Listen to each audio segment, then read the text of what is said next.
सर्वमित्रा। नया साल शुरू हो गया है और इसके साथ प्रधानमंत्री मोदी भी नई ऊर्जा के साथ फिर से अपनी चुनावी मुहिम में जुट चुके हैं। उनका लगता है एक ही काम है, जब से वो पीएम बने हैं तब से वो लगातार जितना चुनाव प्रचार उन्होंने किया है, मेरा ख्याल है इस मामले में तो वो शायद गिनीज रिकॉर्ड बना चुके हैं कि उनके जितना प्रचार कभी किसी सत्ता पर बैठे आदमी ने नहीं किया, चाहे म्युनिसिपल का या ग्राम पंचायत का, किसी का भी चुनाव हो या विधानसभा के या लोकसभा के। प्रधानमंत्री मोदी हर उस मंच पर दिखाई देंगे जहां पर चुनाव का प्रचार होना है और जहां से बीजेपी को थोड़ा बहुत फायदा हो सकता है। और इस बार तो जो नया साल है उसमें शुरुआत में ही दो खास राज्यों में चुनाव है, एक है बिहार और दूसरा है दिल्ली। और दिल्ली का चुनाव बीजेपी के लिए काफी खास है क्योंकि वो पिछले 25-26 सालों से इस इंतजार में है कि कब उसके भाग से छीका फूटे और कब उसको दिल्ली की सत्ता मिले, कब उसको दिल्ली की सत्ता में मलाई खाने का मौका मिले। लेकिन बीजेपी को पहले कांग्रेस के हाथों पराजित होना पड़ा, उसके बाद आम आदमी पार्टी आई जिस पर ठप्पा ये लगा कि वो बीजेपी की बी टीम है। लेकिन पता नहीं क्या खेल हुआ सियासत में कि आम आदमी पार्टी ने बीजेपी को कभी भी दिल्ली पर आने का मौका ही नहीं दिया। लगातार अरविंद केजरीवाल मुख्यमंत्री बने रहे और जब उन्होंने मुख्यमंत्री की कुर्सी छोड़ी तो उन्होंने आतिशी को मुख्यमंत्री बनाया और जिनके लिए ये कहा जा रहा है कि वो टेम्पररी मुख्यमंत्री हैं। और खुद आतिशी ने भी इस बात को साबित किया जब उन्होंने मुख्यमंत्री पद की शपथ ली और उसके बाद वो कार्यालय पहुंची पदभार संभालने, तो एक कुर्सी बगल में रखी थी जिस पर ये था कि जैसे भरत ने खड़ाऊ रखी राम जी की और उनके नाम पर राज चलाया, कुछ इसी तरह से आतिशी का भी ये रवैया रहा जिसकी काफी आलोचना हुई। बहरहाल ये आम आदमी पार्टी के भीतर का मामला है कि वो किसको टेम्पररी और किसको परमानेंट मुख्यमंत्री बनाते हैं। लेकिन लोकतंत्र में ये खेल क्या चल पाएगा? क्या दिल्ली की जनता इस टेम्पररी और परमानेंट के खेल को और बर्दाश्त करेगी या इस बार आपकी जगह किसी और को मौका देगी? और किसी और में नंबर आता है बीजेपी का और कांग्रेस का।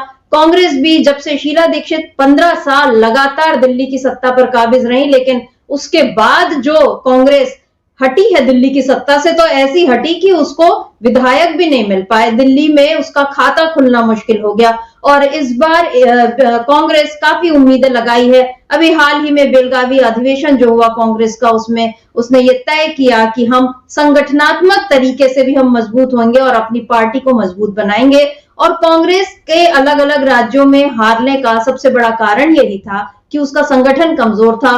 वो लोग जिन पर हाई कमान ने भरोसा दिखाया वो बड़े आराम से दूसरे दलों में जाते रहे और कांग्रेस उनको रोकने के लिए कुछ नहीं कर पाई। और दिल्ली में भी ऐसा ही हुआ, बार बार कांग्रेस का जो संगठन है दिल्ली में कमजोर दिखा। लेकिन इस बार कांग्रेस एक नई ऊर्जा के साथ दिल्ली में लड़ने के लिए और आतिशी के मुकाबले इस बार खड़ा किया गया है अलका लांबा को, जो पहले कांग्रेस में थी, फिर वो आप में चले गई, लेकिन फिर से वो कांग्रेस में आ गई और इस बार वो ऐसा आई हैं कि वो आपको हर मुद्दे पर घेरती हैं। आज भी उन्होंने अपनी एक बातचीत में ये कहा कि आतिशी जो है वो टेम्पररी मुख्यमंत्री हैं। खुद अरविंद केजरीवाल उनको टेम्पररी बताते हैं और 1 महीने की बात है, उसके बाद आपका यहां से सफाया हो जाएगा। और उन्होंने ये भी कहा कि आपको भरपूर मौका दिया दिल्ली वासियों ने, लेकिन बदले में आपने उनको क्या दिया। और यही बात कल प्रधानमंत्री मोदी ने कही। मोदी तो सीधे सीधे आपका, उन्होंने वो शब्दों को से खिलवाड़ करने के माहिर है, तो उन्होंने आपदा कहा,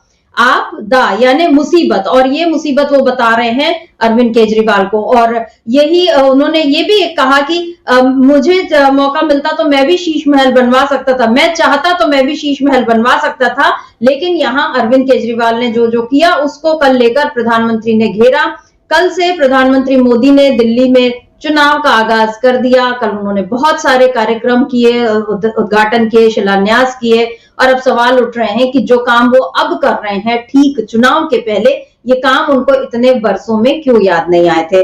और अरविंद केजरीवाल ने आज एक बड़ा आरोप लगाया है। उन्होंने ये कह दिया है कि आप बीजेपी और कांग्रेस ये मिलकर चुनाव लड़ रहे हैं। मतलब सब जानते हैं कि कांग्रेस और बीजेपी का कहीं कोई वैचारिक मेल नहीं है, दोनों धुर विरोधी पार्टियां हैं। लेकिन अरविंद केजरीवाल का कहना है कि दिल्ली में बीजेपी और कांग्रेस मिलकर चुनाव लड़ रहे हैं। तो दिल्ली चुनाव में जो तमाम गहमा गहमी चल रही है, आज इस पर हम खरी खरी चर्चा करेंगे। लेकिन उसके साथ साथ एक दिलचस्प सवाल ये भी है कि प्रधानमंत्री मोदी ने दिल्ली चुनाव का आगाज तो कर दिया, बिहार अभी तक क्यों नहीं पहुंचे? और बिहार में जो सियासी हलचल चल रही है इससे भी आप सब परिचित हैं। हम लोग लगातार डीबी लाइव पर इस पर अलग अलग कार्यक्रम कर रहे हैं। नीतीश कुमार क्या कुछ करने वाले हैं ये कुछ समझ में नहीं आ रहा है। नए राज्यपाल वहां पर पहुंच चुके हैं, शपथ ग्रहण हो गया है। इस बीच बहुत सारी चर्चाएं वहां पर चल रही हैं। तो इन तमाम बातों पर आज हम खरी खरी चर्चा करेंगे। हमारे साथ जुड़े हुए हैं राकेश पाठक जी।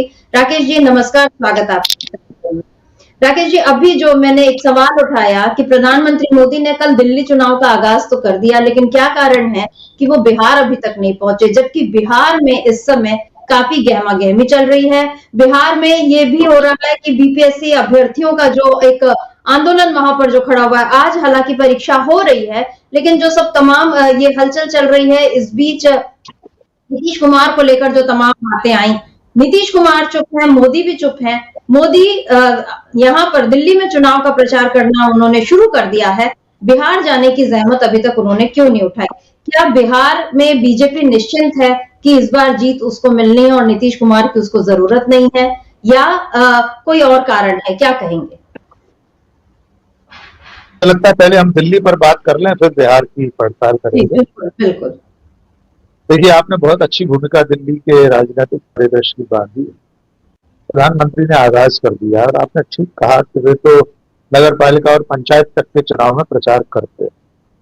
हमें याद है हैदराबाद नगर निगम के चुनाव में भी वे गए थे, दिल्ली के स्थानीय निकाय चुनाव में भी उन्होंने जोर आजमाइश की।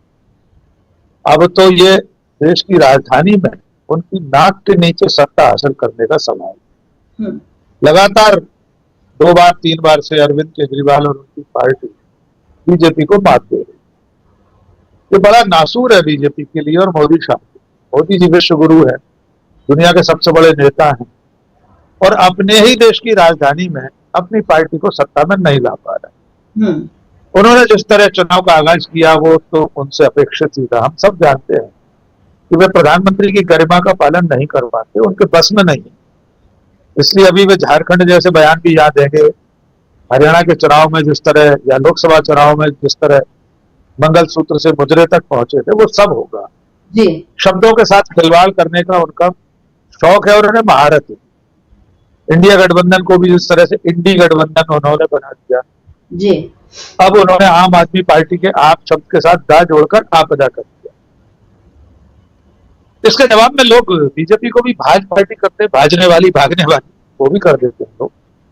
लेकिन कुल मिला के प्रधानमंत्री के स्तर से इस तरह के एब्रिविएशन, इस तरह के शब्दों के हेर फेर से किसी राजनीतिक दल को कमतर बनाना, आंकना उचित नहीं। कोई भी पार्टी आपदा नहीं कहला सकती।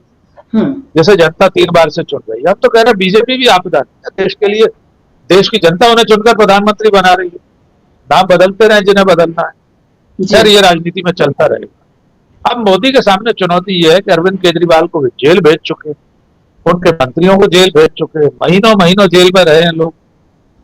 उनकी छवि को लेकर जो कुछ किया जा सकता है कि अरविंद केजरीवाल भ्रष्ट हैं, शीश महल में रहते हैं, इतने एसी लगवा लिए, मैं भी चाहता तो बनवा सकता था। बन रहा है, मोदी जी भूल गए। 427 करोड़ रुपए का सेंट्रल विस्टा में प्रधानमंत्री का आवास बनता है, उसमें से टनल होगी, सुरंग होगी, जो पार्लियामेंट जाएगी और कहीं कहीं जाएगी। कभी मुसीबत के वक्त में बच निकलने का भी रास्ता उसमें से होगा। तो प्रधानमंत्री जब ये कहते हैं तो वे भूल जाते हैं वे 10 लाख रुपए का सूट पहनते हैं, 8,000 करोड़ रुपए के जहाज में चलते हैं। उनके विज्ञापनों पर 600 करोड़ रुपए से ज्यादा खर्च हो चुके हैं पिछले चंद सालों। तो ये सारे बयान बेमानी।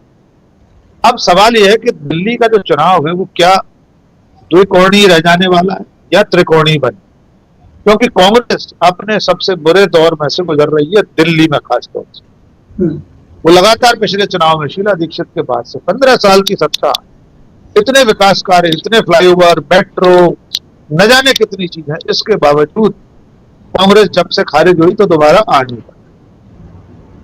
अब कांग्रेस जिस तरह लड़ रही है, जिस तरह उसने दिग्गजों को उतारा है, संदीप दीक्षित चुनाव लड़, रागिनी नायक चुनाव लड़, अलका लांबा चुनाव लड़, तमाम लोग जो चुनाव लड़ रहे हैं, उससे ऐसा लगता है कि कांग्रेस इस बार सीरियस है।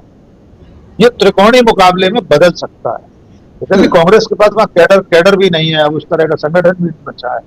कार्यकर्ता टूट चुके हैं।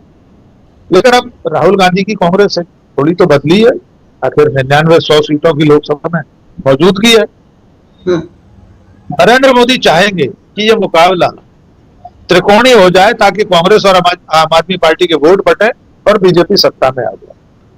देखना है दिल्ली की जनता आम आदमी पार्टी और उसकी सरकार, अरविंद केजरीवाल के विकास कार्य और उनकी तमाम बीजेपी टाइप की नौटंकियां, मोदी जी जैसे प्रपंच उन्हें इस बार भी इसी तरह लेती है या फिर तीसरे विकल्प पर विचार करती है, यह अब जनता के ऊपर है। लेकिन कुल मिलाकर मोदी जी के कल के अभियान से आगाज हो गया है और यह भी तय हो गया है कि जैसे ही प्रधानमंत्री योजनाओं का उद्घाटन, शिलान्यास वगैरह करने लगे तो मान लीजिए चुनाव आयोग को उनकी तरफ से निर्देश चला गया होगा कि अभी हम इतने प्रोग्राम कर लें, उसके बाद आप चुनाव की तारीखें जो हम बताएं वो घोषित कर दें। बिल्कुल। तो प्रधानमंत्री कार्यालय या पार्टी कार्यालय से निर्देश जाएगा, केंद्रीय चुनाव आयोग उनका ही घटक दल है, वो कोई संवैधानिक संस्था तो बची नहीं है, वो तो एनडीए के घटकों में शामिल एक दल है। राजीव कुमार उस दल के अभी फिलहाल अध्यक्ष हैं, संयोजक हैं। जो तारीख ऊपर से मिलेगी उसका ऐलान प्रेस कॉन्फ्रेंस करके आपके हमारे सामने कर देंगे। जी कर सकते हैं। ये भी हो सकता है कि बीजेपी का ही कोई नेता पहले ट्वीट करके बता दे कि इस तारीख को दिल्ली में चुनाव होने वाली है, क्योंकि ऐसा पहले हो चुका है। और एक मैं शायर का नाम भूल रही हूँ जिन्होंने कहा था कि सरहद पर तनाव है क्या, पता करो चुनाव है क्या।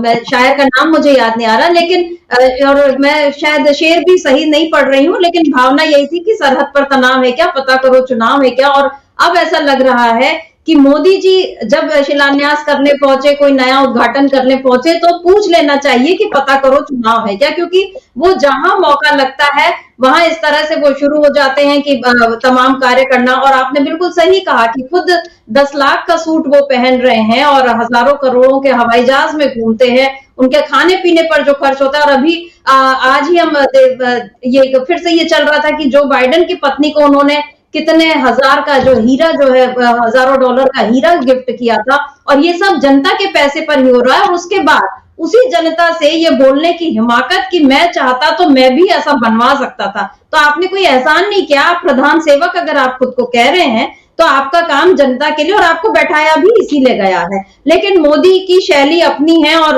हो सकता है जनता को वो बात पसंद भी आती है। लेकिन यहाँ पर अमरेंदु जी, माफ कीजिए राकेश जी, हम ये रोज देख रहे हैं कि एक तरफ अरविंद केजरीवाल जो है वो लगातार कांग्रेस पर निशाना साध रहे हैं, कांग्रेस आप पर निशाना साध रही है, बल्कि अरविंद केजरीवाल को लेकर उसने कई गंभीर टिप्पणियां भी अजय माकन ने की। उधर नरेंद्र मोदी जो है वो अरविंद केजरीवाल को घेरने में लगे हैं। तो दिख रहा है कि दिल्ली में इस बार मुकाबला जो है वो त्रिकोणीय होगा, और कांग्रेस पिछले 12-13 सालों से इस कोशिश में लगी भी है कि मुकाबला त्रिकोणीय हो, लेकिन फिर भी वो इस त्रिकोण में कहीं फिट नहीं बैठ रही और वो हट जा रही है बार बार। अब की आपको क्या लगता है? संदीप दीक्षित को आगे किया है कांग्रेस ने, उधर अलका लांबा पर भी महत्वपूर्ण जिम्मेदारी जिस तरह से आतिशी के सामने उनको खड़ा किया, लेकिन बीजेपी ने इधर रमेश बिधूड़ी को खड़ा किया। वो रमेश बिधूड़ी जिन्होंने पार्लियामेंट के भीतर बहुत गंभीर टिप्पणियां की और जिन पर कोई कार्रवाई करनी चाहिए थी बीजेपी को, लेकिन वो उनको और अब टिकट भी दे रही है। तो ये सब चीजें, और इधर अरविंद केजरीवाल ने जिस तरह से पुजारियों और ग्रंथियों के लिए मानदेय की घोषणा की और ये सब किया है, तो बीजेपी और आप ये दोनों मिलकर धार्मिक और सांप्रदायिक इन मुद्दों को लेकर आगे बढ़ेंगे। कांग्रेस जो है वो शीला दीक्षित के वक्त में किए गए विकास कार्यों की बात कर रही है। क्या लगता है आपको इस बार कांग्रेस दिल्ली में कितनी मजबूत आपको नजर आ रही है? हालांकि अभी न चुनाव की घोषणा हुई है, अभी केवल कैंडिडेट्स अभी कांग्रेस ने खड़े किए हैं, लेकिन ये जो रणनीति आपको दिख रही है, और आज कांग्रेस ने जिस तरह पंजाब के लीडर आए, उन लोगों ने प्रेस कॉन्फ्रेंस की, और उसके अलावा अलका लांबा भी बोल रही हैं, तो क्या कहेंगे, आपको कांग्रेस इस बार कितनी मजबूत लग रही है? देखिए, जैसे मैंने शुरू में कहा कि कांग्रेस इस बार बहुत गंभीरता से चुनाव लड़ती दिखाई देती है। अपने बड़े बड़े दिग्गजों को उसने मैदान में उतारा है। आरोप प्रत्यारोप के स्तर पर भी देखें तो अजय माकन अरविंद केजरीवाल को देशद्रोही तक कह रहे, यानी बयानबाजी की आग तो अभी और भड़के, तीनों तरफ से चलेगी जी। लेकिन ये कठिन चुनौती है। अरविंद केजरीवाल 3 बार से सत्ता में है। विकास कार्य उन्होंने इस तरह के किए हैं कि जो लोकोपयोगी हैं, जनोपयोगी हैं। फ्रीबीज की बात हो रही है, पंडितों को, इमामों को, पुजारियों को मानदेय देने की, ये सारी ग्रंथियों को, इस तरह की योजनाएं जो नरेंद्र मोदी की राजनीति को टक्कर दे सकते हैं। भले ही नरेंद्र मोदी फिर फ्रीबीज के खिलाफ बातें करते हैं, उन्हें रेवड़ियां कहते हैं, जबकि उनकी अपनी जहां जिन राज्यों में सरकारें हैं वे भी यही कर रही हैं। मध्य प्रदेश में लाडली बहना योजना, फिर महाराष्ट्र में भी लाड़की बहना योजना, ये सब उसी तरह की चीज है। लेकिन अब बीजेपी आम आदमी पार्टी को घेरने की कोशिश कर रही है और कांग्रेस भी आम आदमी पार्टी पर निशाना साध रही है, क्योंकि वो सत्ता में, स्वाभाविक है, जो सत्ता में होगा वो पहले निशाने पर रहेगा। अब अरविंद केजरीवाल के लिए एक और अग्नि परीक्षा, ये चुनाव इस बात के लिए भी जाना जाएगा कि अरविंद केजरीवाल के ऊपर जो आरोप लगता रहा जी कि वे भारतीय जनता पार्टी की बी टीम है, यद्यपि उनकी बहुत सारी राजनीति बीजेपी और संघ जैसी है, जैसे वे गांधी जी की फोटो हटा देते हैं, भगत सिंह की फोटो लगाते हैं, आमतौर पर गांधी जी का नाम नहीं लेते। केजरीवाल कहते हैं नोटों पर गांधी के साथ लक्ष्मी की फोटो होना चाहिए। लेखकों की वैसी ही बातें करते हैं। दिल्ली में हनुमान जी के मंदिर पर बड़ी सी मूर्ति है, वहां जाते हैं, उसके बाद राजघाट जाते हैं गांधी जी की समाधि पर। तो कुल मिलाकर उनके ऊपर जो आरोप है वे बीजेपी की बी टीम है, इससे मुक्त होने का समय भी है। इस पूरे चुनाव में केजरीवाल भारतीय जनता पार्टी या मोदी शाह पर, बीजेपी के स्थानीय नेतृत्व पर, रमेश बिधूड़ी पर क्या बयान देते हैं, किस तरह की बातें करते हैं, अपनी जेल यात्रा को, अपने साथियों की जेल यात्रा को किस तरह जनता के बीच पहुंचाते हैं, क्या बताते हैं, तब मालूम पड़ेगा कि सचमुच में केजरीवाल बीजेपी या मोदी के खिलाफ वैसे ही है जैसे होना चाहिए, या सिर्फ दिखावे के लिए है जी। और अगर कोई ऐसी स्थिति आई जो त्रिशंकु विधानसभा जैसी, मान लीजिए कांग्रेस, यद्यपि कांग्रेस की बहुत दुर्दशा है, 15 साल राज करने के बाद भी उसका नाम लेवा नहीं है विधानसभा, भूले भटके 5-10 सीटें जीत गई, तब तो बहुत होती, जितनी भी सीटें जीती, और अगर बहुमत का चक्कर पड़ा तो केजरीवाल बीजेपी के साथ लेंगे या कांग्रेस के विधायकों के साथ या कांग्रेस के साथ लेंगे। अभी ये दूर की कौड़ी है, अभी तो चुनाव की तारीख ही घोषित नहीं हुई, लेकिन कुल मिलाकर दिल्ली का चुनाव बहुत दिलचस्प होने जा रहा है। अभी इससे भी खराब आरोप एक दूसरे पर चलेंगे। एक छोटी सी बात एक बार फिर रमेश बिधूड़ी के जरिए याद दिलाते हैं, बहुत जरूरी आपने मुद्दा छेड़ा है। दिल्ली देश की राजधानी है, पढ़े लिखे लोग रहते हैं, जो बस्तियों में रहते हैं वे भी पढ़े लिखे लोग हैं, जागरूक लोग हैं। क्या वे इस बात को नहीं देख रहे होंगे कि एक व्यक्ति संसद में खड़े होकर, सदन में खड़े होकर धार्मिक आधार पर इतनी आपत्तिजनक टिप्पणी करता है कि अगर वो सदन के बाहर की गई होती तो मुकदमा दर्ज हो जाता, जेल में होता वो, और उसे बीजेपी आगे बढ़ा रही है। हो सकता है कल को मुख्यमंत्री का चेहरा बना दे, कोई भरोसा नहीं, अभी तो कुछ भी स्पष्ट नहीं है। लेकिन ऐसे व्यक्ति को मैदान में देखकर दिल्ली की जनता क्या सचमुच कोई विचार नहीं करेगी? क्या वो ये नहीं सोचेगी कि जो व्यक्ति एकदम विशेष लोगों को इतने बुरे बुरे शब्दों के साथ संबोधित करता है, क्या वो उसका नुमाइंदा होगा? जबकि अभी तक सांसद है, सांसद नहीं है, शायद उनका टिकट कट गया था लोकसभा में 2024 में, टिकट कट गया था, तो अब विधानसभा चुनाव लड़ रहे हैं। तो अब दिल्ली की जनता को भी तो सोचना पड़ेगा वो किन लोगों को, कैसे लोगों को चुनना चाहते। जी बिल्कुल। और जिस तरह से प्रवेश वर्मा को टिकट दिया है आतिशी के सामने, तो नहीं, मेरा ख्याल है अरविंद केजरीवाल के सामने और संदीप दीक्षित के सामने नई दिल्ली से प्रवेश वर्मा को दिया है टिकट, तो वो भी उसी अनुराग ठाकुर वाले लीग के ही खिलाड़ी हैं वो भी। तो ये सारे लोग एक जैसा, और बीजेपी की लिस्ट देखकर समझा जा सकता है कि बीजेपी किस रास्ते पर आगे बढ़ रही है। और जिस शेर का मैंने जिक्र किया था, राहत इंदौरी का वो शेर है कि सरहदों पर तनाव है क्या, कुछ पता तो करो चुनाव है क्या, ये उनका शेर था। जी, उसी का जिक्र मैंने किया था। बहरहाल अभी हम जो आपने बात की कि दिल्ली में कांग्रेस जो है उसको बमुश्किल कुछ सीटें आ गई तो भी बड़ी बात है, क्योंकि अभी की स्थिति तो यही है। हालांकि कोई बड़ा उलटफेर हो जाए तो भी उसमें आश्चर्य नहीं। अलका लांबा जो है, जिनको आतिशी के सामने खड़ा किया, और महत्वपूर्ण किरदार दोनों ही महिलाएं डीयू से पढ़ी, दोनों तेज तर्रार और अपने वैचारिक उसके लिए जानी जाती है, लेकिन पार्टी पॉलिटिक्स जो है वो किस तरह से मजबूर कर देती है, ये सारी चीजें इन दोनों महिलाओं के साथ देखी जा सकती है। लेकिन अलका लांबा ने क्या कुछ कहा है आपके प्रदर्शन पर और अपनी उम्मीदवारी पर क्या कुछ बोलती हैं, सुन लेते हैं। का भूत जो पीछे नहीं छोड़ता है, नहीं, सच्चाई है, बिल्कुल ठीक कह रहे हैं आप। जो 2015 का चुनाव और 20 का चुनाव एक लहर थी और इतनी सीटें मिली जितनी शायद किसी को कभी नहीं मिली दिल्ली के अंदर, लेकिन उसका नतीजा क्या है? दिल्ली की हवाएं जहरीली हैं। सोल्यूशन क्या चाहिए? टेम्परेरी नहीं, परमानेंट सोल्यूशन चाहिए। दिल्ली अपराध की राजधानी बन चुकी है, सोल्यूशन परमानेंट चाहिए। टेम्परेरी सोल्यूशन है इनके पास, क्योंकि मुख्यमंत्री ही टेम्परेरी है तो सोल्यूशन भी इनके नजर में टेम्परेरी है, इसलिए 10 साल से कुछ नहीं हुआ। सो बिल्कुल आपने ठीक कहा, भाजपा और आम आदमी पार्टी, क्या हुआ 10 साल? एंटी इनकम्बेंसी भाजपा के भी खिलाफ है और आम आदमी पार्टी के भी सख्त खिलाफ है। 18 साल का युवा इन 10 सालों में 28 का हो चुका है। रोजगार मांग रहा था, रोजगार नहीं, शराब आपने हाथ दी। शासन और प्रशासन को मिलकर काम करना चाहिए था, दोनों आपस में 10 साल तक लड़ते रहे। भाजपा और आम आदमी को मिलकर एक टेबल पे काम करना था, दोनों लड़ते रहे। इसलिए एंटी इनकम्बेंसी, लोगों का गुस्सा, नाराजगी इन दोनों के खिलाफ बराबर की है, जिसका खामियाजा नुकसान इन्हें जो है इस चुनाव में उठाना पड़ेगा। विकल्प मैं फिर कह रही हूं, विकल्प कांग्रेस थी, कांग्रेस है और अब कांग्रेस एक विकल्प के तौर पर दोबारा उभर रही है।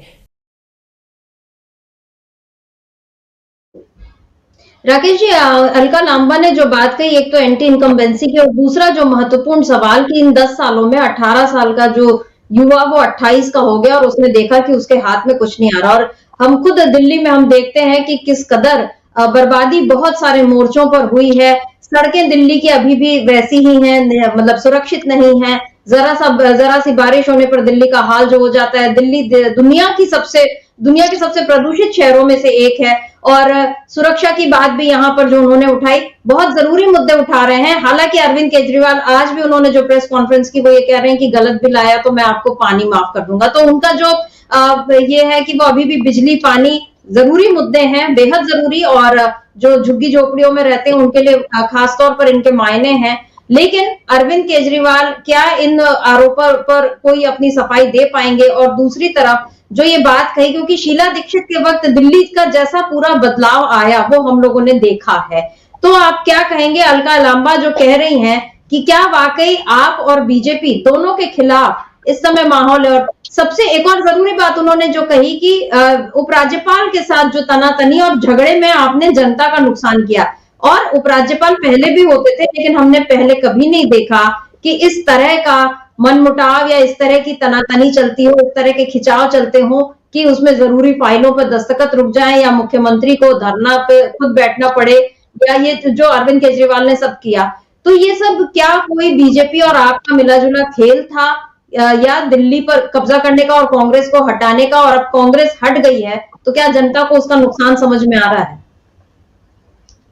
देखिए, स्वाभाविक तौर पर बीजेपी और आम आदमी पार्टी कांग्रेस को दिल्ली की सत्ता से दूर रखना चाहते हैं, चाहना भी चाहिए, स्वाभाविक है। लेकिन जिस तरह पिछले 10 सालों में अरविंद केजरीवाल की जब से सरकार है तब से राजभवन का जिस तरह उपयोग हुआ है, राज्यपाल के जरिए या जो लोग राज्यपाल रहे हो, अलग अलग समय पर अलग अलग राज्यपाल रहे, जिस तरह दिल्ली की सरकार को बाधित करने की कोशिश की गई, उसके कामकाज को रोकने की कोशिश की गई, चुनी हुई विधानसभा, चुने हुए मुख्यमंत्री को काम करने से रोकना, पहले राजभवन में बुलाकर रख लेना, सीधे सीधे निर्देश दे देना, ब्यूरोक्रेसी की कमान किसके हाथ में रहेगी, इस तरह के तमाम मुद्दे रहे। इसका खामियाजा तो दिल्ली ने भुगता है, इससे कोई इनकार नहीं हो सकता कि दिल्ली के मुख्यमंत्री और राज्यपाल को ये मान लीजिए तो सरकार, वो केंद्र सरकार का नुमाइंदा है, वो प्रधानमंत्री और केंद्रीय गृह मंत्री के निर्देश पर काम कर रहा था और उनके हाथ की कठपुतली बना हुआ था। तो राज्यपाल और दिल्ली के मुख्यमंत्री की लड़ाई का खामियाजा दिल्ली की जनता को भुगतना पड़ रहा है। कई चीजें हैं, बिल्कुल ठीक है, अरविंद केजरीवाल ने मोहल्ला क्लिनिक, स्कूल और इन सब चीजों में काम किया है, बिजली के क्षेत्र में, लेकिन रोजगार एक बड़ी समस्या है। दिल्ली की कानून व्यवस्था एक बहुत बड़ी समस्या है। दिल्ली का पर्यावरण बड़ी समस्या है। देखिए हर मौसम में क्या हाल होता है, क्या AQI बचता है, लोग सांस लेने के लिए परेशान होते हैं। दुनिया के सबसे प्रदूषित शहरों में से है, सबसे प्रदूषित राजधानी है।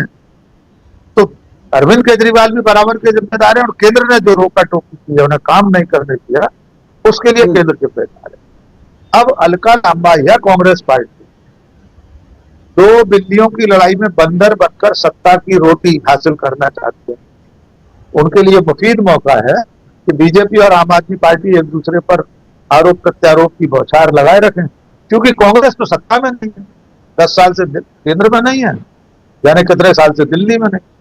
उसके पास ये कहने के लिए बहाना है कि हम तो सरकार में थे ही नहीं, हम होते तो ये करते। तो वो अब जनता के बीच में अपने सपने परोसेगी, अपना जो भी विजन डॉक्यूमेंट लेकर आएगी, चुनाव का घोषणा पत्र लेकर आएगी, अपना मैनिफेस्टो लेकर आएगी, तब मालूम पड़ेगा कि दिल्ली के लिए वो क्या करने वाली है, क्या करना चाहती है। आम आदमी पार्टी के सामने चुनौती है कि वो अपने दावों को अब तक किए गए काम से साबित करे। वो बताए कि इतने सालों सत्ता में तो उसने क्या क्या किया है और क्या वो नहीं कर पाई। जो नहीं कर पाई उसमें केंद्र की अड़ंगेबाजी है। मोदी शाह ने जो परेशान कर रखा था राज्यपाल के जरिए, ये जनता तक पहुंचाने की बात है। बीजेपी के साथ चुनौती ये है कि वो दिल्ली में सत्ता में है नहीं, पर केंद्र में 10 साल से सत्ता में, तो वो अपने बहाने बताएगी, अपनी उपलब्धियां दिल्ली की बताएगी। तो मोदी सरकार और केंद्र सरकार की उपलब्धियां बीजेपी बेचेगी जनता के बीच, आम आदमी पार्टी अपनी उपलब्धियां। कांग्रेस के पास तो कांग्रेस तो ठंडन गोपाल है, उसके पास न केंद्र में बताने को कुछ है न राज्य में, इसलिए उसकी स्लेट उस रूप में साफ है जिस पर कुछ खराब लिखा हुआ नहीं, और जो लिखा हुआ है वो शीला दीक्षित के कार्यकाल का अच्छा ही लिखा हुआ है जी। तो स्वाभाविक है संदीप दीक्षित, अलका लांबा, राजनी नायक या जो भी वहां के जो प्रदेश अध्यक्ष हैं, नाम भूलना उनका, शायद चौधरी या क्या नाम उनका, वो लगातार पद यात्रा निकाल रहे थे, वे शीला दीक्षित के कार्यकाल की उपलब्धियां देना। वे फ्लाईओवर पर खड़े होकर कहेंगे कि हमारी सरकार ने बनाया, मेट्रो हमने बनाई। तो अब जनता देखेगी कि किसने क्या किया और अब उसे किसे मौका देना।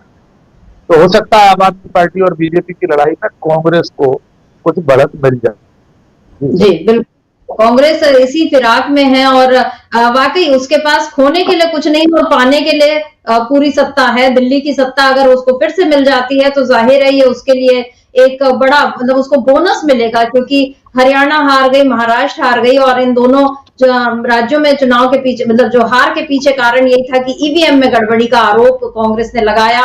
उसके साथ दूसरे दल भी इस मुद्दे पर सहमत हैं। अभी आम आदमी पार्टी अभी से इस आरोप को बुलंद कर रही है। उसका ये कहना है कि वोटर लिस्ट में जो नाम कटवाए जा रहे हैं, पहले अरविंद केजरीवाल ने आरोप लगाया, अब संजय सिंह इस पर मुद्दा उसको गरमाए हुए हैं और उस पर लगातार वो बात कह रहे हैं। आज भी उन्होंने कहा कि वो अब सीधे चुनाव आयोग के पास जाकर शिकायत करेंगे। ये सारी चीजें इधर चल रही हैं। इस बीच प्रमोद तिवारी राज्यसभा सांसद, उन्होंने क्या कुछ कहा है सुनते हैं और उसके बाद राकेश जी आपसे ये जवाब चाहूंगी कि नरेंद्र मोदी बिहार कब जा सकते हैं या अभी तक वो क्यों नहीं गए। पर पहले सुन लेते हैं कि प्रमोद तिवारी ने क्या कुछ कहा।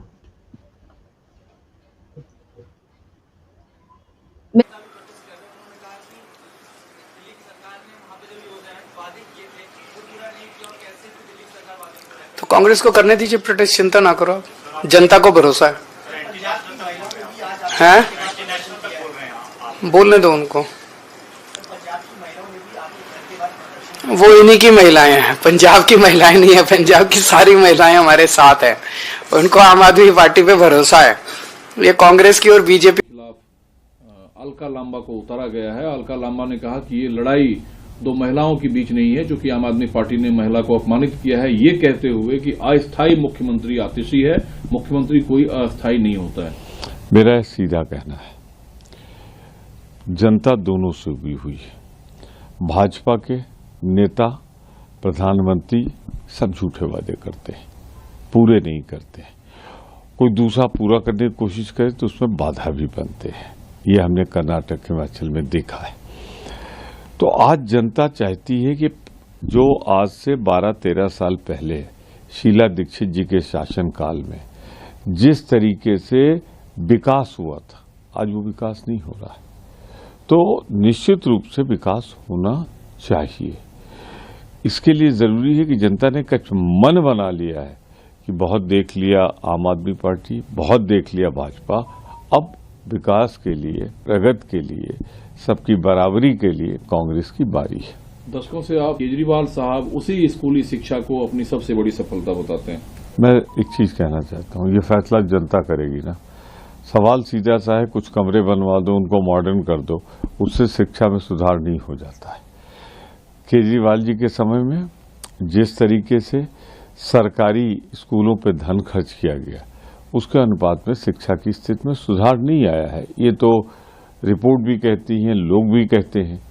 तो दिल्ली में सस्ती अच्छी सुविधा शिक्षा की उपलब्ध होनी चाहिए जिससे आम आदमी भी वहां जा सके। दूसरा राकेश जी क्या कहेंगे? अभी अरविंद केजरीवाल की बात भी आपने सुनी, जो ये कह रहे हैं कि आज जो पंजाब से महिलाएं आकर वो कह रही हैं कि वहां पर झूठे वादे किए, वो पंजाब की नहीं, यहाँ इनकी कांग्रेस की महिलाएं हैं। उधर जो अभी प्रबोध तिवारी कह रहे हैं कि दोनों से जनता थक गई है और दोनों के झूठे वादे वो बता रहे हैं। तो इन जो कांग्रेस नेताओं का जो दावा है कि बीजेपी और आप दोनों से कांग्रेस, यहाँ की जनता जो है थक चुकी है और अब वो कांग्रेस को मौका देगी, इस दावे में कितना दम है?